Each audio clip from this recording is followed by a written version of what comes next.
Hi, this is Jack Westman for ESCAnews.com here in Cologne, Germany for the ESL One CSGO Championships.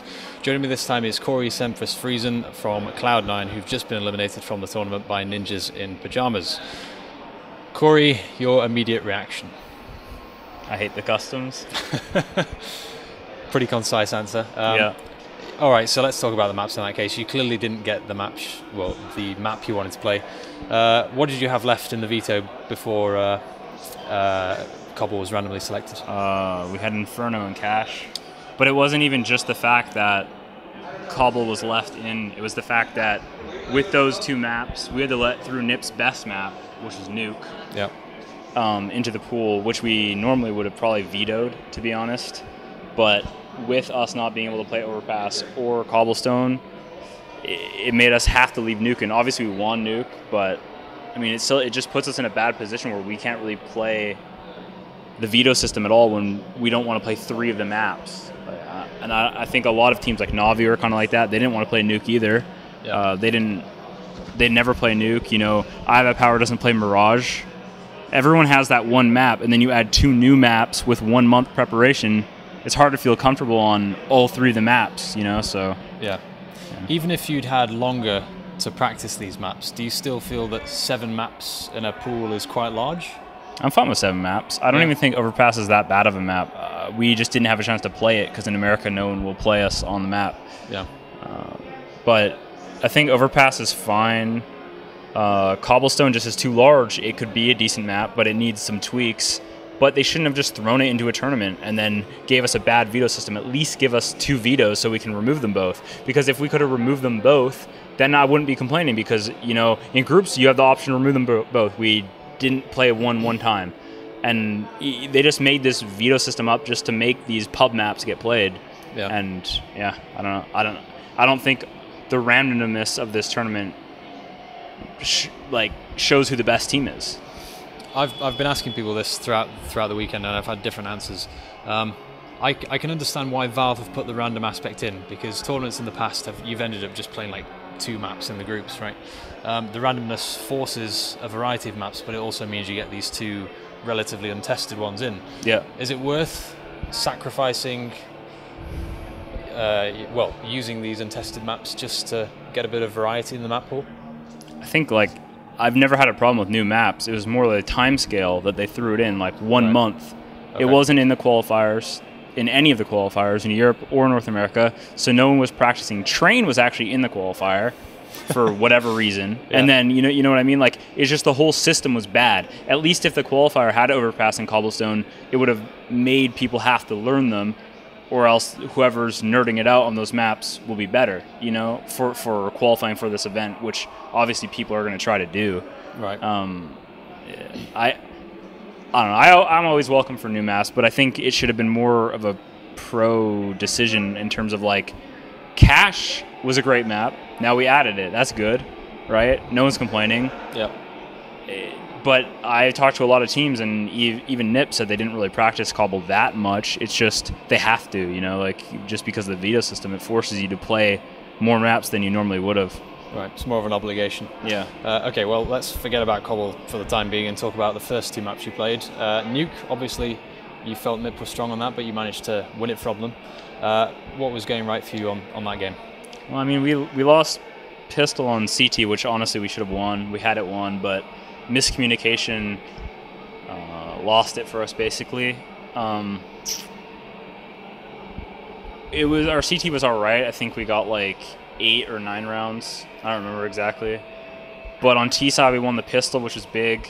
And then we didn't get eco'd. We almost got eco'd. And then once we won at 3-0, then we kind of had, you know, we watched 1 or 2 of their demos, and we kind of had an idea of how they played. Yeah. And we kind of, it wasn't like a full-on anti-strat, but it was like we're aware of the positions they played, and then we kind of just skill-based it, because we thought, like, doing anything fancy, we didn't practice Nuke 1 time before this LAN. Like, that was like, Hiko hates it. A lot of people aren't comfortable with it. It just doesn't suit us that well, so we were kind of surprised we beat them 16-8. Like, we know we can win, because, you know, we beat them on Nuke before, but we thought it'd be a closer game. And then, obviously, Dust 2, we lost both pistols, which didn't help. And I think if we never played them at ESCA land, we would have beat them there, just because they kind of countered what we do. We knew that, though. We knew they were going to do it, but they like dedicated a lot to countering how we played, and we got, I wouldn't say we got unlucky on Dust 2, but it was just really close, and like the rounds didn't go our way. Well, those last couple of rounds in particular, you were tied at what, 14 all at some point, or you had a. Anyway, it was very close at the end. Yeah. And you know, you may have been ecoed there as well in one of the final rounds. Just talk us through the very end of that game and how it slipped away as it was. Well, I remember the last round is like I had the best long spawn as T, and I had an op, and Sean had an op because we were just double opping, and I went and picked a long corner, but somehow Europeans always have like the best long spawn for their opper, and he just killed me because if you beat this T there, then you just die. And it feels like every time we play Europeans, they always get that best spawn. I don't really understand how they always have it, but I guess that killed me. And then I told them just to mid B split, and it worked out. And they just down a man, and it ended up like Sean was in the if you come through the B tunnels, and then direct left, who's in that spot, which works out pretty well. But Force hard cleared it, and if he didn't, they probably lost the round and probably went into overtime. So good play by him. And they just didn't win the 2v3 at the end. And I don't really remember all the rounds before that, but that's fine. I know we were hitting A lot, and I think they're just like giving A, so there's a lot of just retake action, you know, like on the ramp, and a little bit of miscommunication one round, I think, where no one was watching the ramp run up, and we just got, like, once they get to the rail, it becomes harder. You want to stop them before they get there, so yeah, I was just unlucky that whoever was not watching didn't do it. Speaking of being unlucky, you've drawn Nip in the quarterfinals of these events, I don't know, 4 or 5 times, right? Do you feel you know how these guys play pretty well by now? I mean, we won 16-8, we lost 16-14 and 16-14, so obviously we know how to play them. I think I would have been happier losing if it was on a map that we had practiced. Like, even it's not me being bitter that I lost, it's just how I lost. Like, if we lost on cash, like we got 16-7 by them at ESCA. Yeah. But it would have felt better to lose on the map and just been like, okay, we got outplayed. It didn't feel like we got outplayed on Cobble. It felt like we had scrimmed the map half the time. Literally half the time. We went in a scrim versus DAT team. Yeah.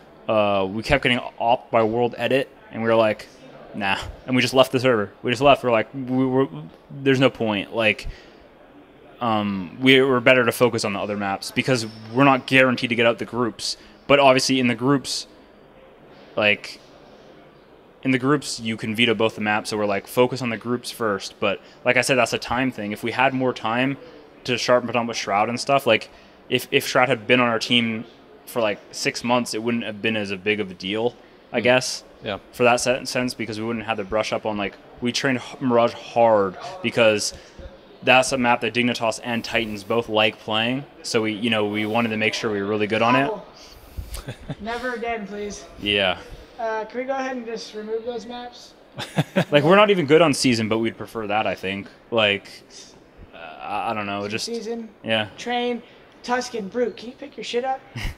Hurry it up. I know Blizzard's got you working hard, but we'll pay you decently. You just finish the map. Yeah. So are you going to hang around? I'm going to leave. Okay. Enjoy the interview. I always do. All right. On the Cobble map, you mentioned preparation just there. NIP have played Cobble once this tournament. They played against Epsilon. Did you have a chance to watch their demo at all before the game? Yeah, we watched it, but they're not dumb, and Forrest didn't play the spot that he was playing like pretty much the whole half versus them, maybe because it didn't work out. But we were aware of kind of the spots they played. Exist got money, started autoing back of B, which honestly is like almost impossible to stop. If you like the way the angles work out is like if you don't rush out and kill him, like he's got like all these weird angles in that back part. Like it's just dumb. Like that back section of B shouldn't be there. Like it's there's no point to it. Like that's what the map doesn't feel like a go map. Like it feels like a 1.6 map, which is fine if all the other maps were like that. But it's just it creates like the timings are all weird. Like if you have a presence at A on Cobble and you spend time taking mid and you take halls, then you want to go back to B, the round's almost over by the time you get there. On no other map, Inferno, Dust 2, Nuke, Mirage, all the maps that you play, Overpass, you can go in between the sites really fast. And that's something I used to not like that much in Go, but if Go's going to keep that like pattern, you can't just randomly throw a map in where like the whole balance is different in the game, in my opinion. Like they should be some sort of consistency. Yeah. I don't know.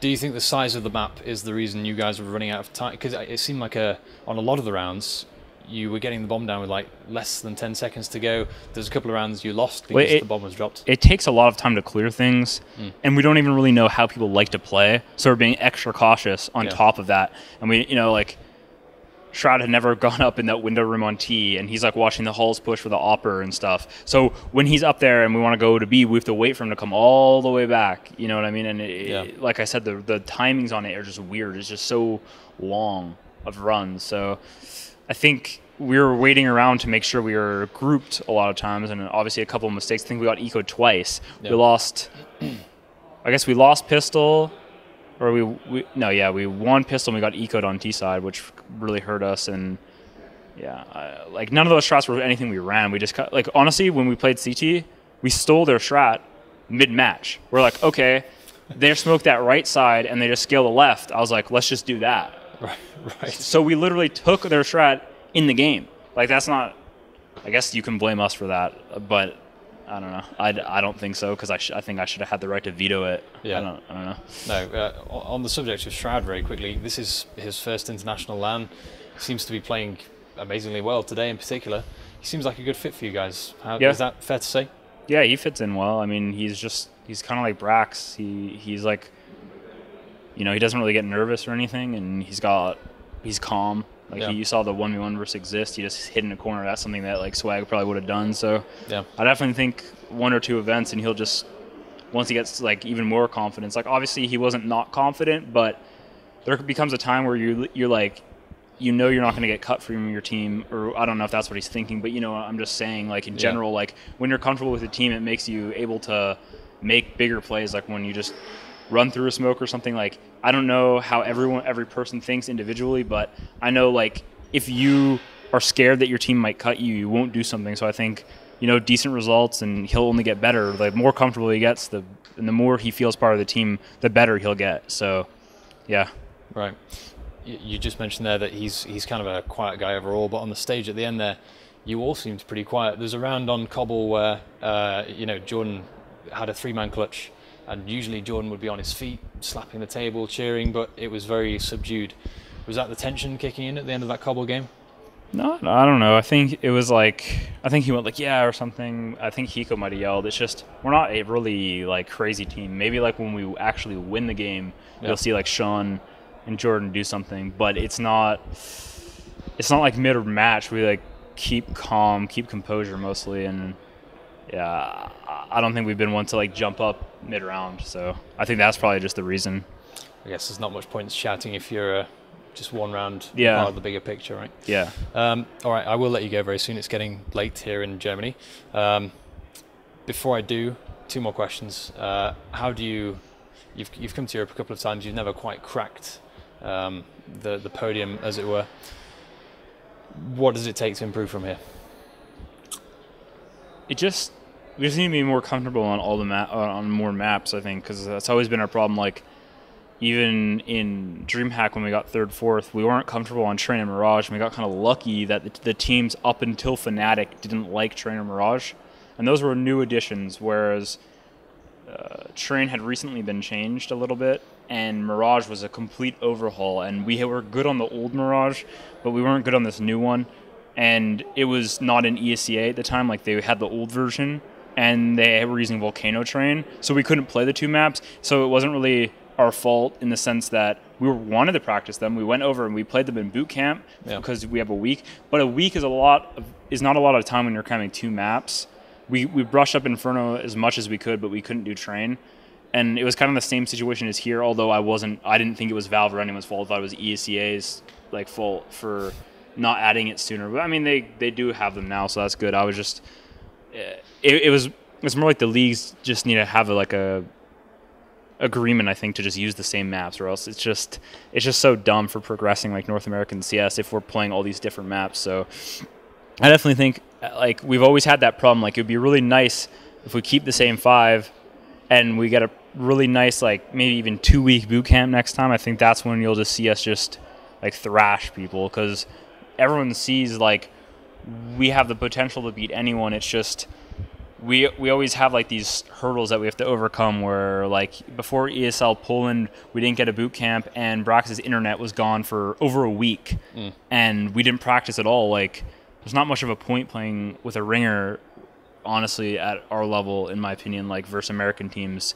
You're not going to improve much. So it was just kind of like you play on your own, you know, like scrims, deathmatch, whatever. Obviously we're playing, but it's, you know, Brax is sitting at home, no internet. So, you know, we still make it out of groups. Like I feel like we always overcome all the odds, but if we ever had like perfect, like, I don't want to like call out IBA Power, but they always have like the most perfect boot camp. If I had one of those, yeah, I think that's when we could do like real damage.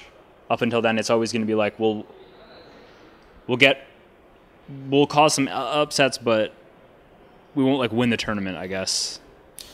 Just talking about iBuy Power and practice against American teams, how easy is it to get quality practice in America? Because I mean, over in Europe they've got their private group, always a tournament happening, whereas in America ESCA and CEVO sometimes drop out and you get nothing for a while. Yeah. Is that a problem for you guys as well? Yeah, it's just the way that the seasons work. Like, as soon as you can't make playoffs for whatever league, all the teams just stop playing. So you have, like, maybe maximum 4 teams playing.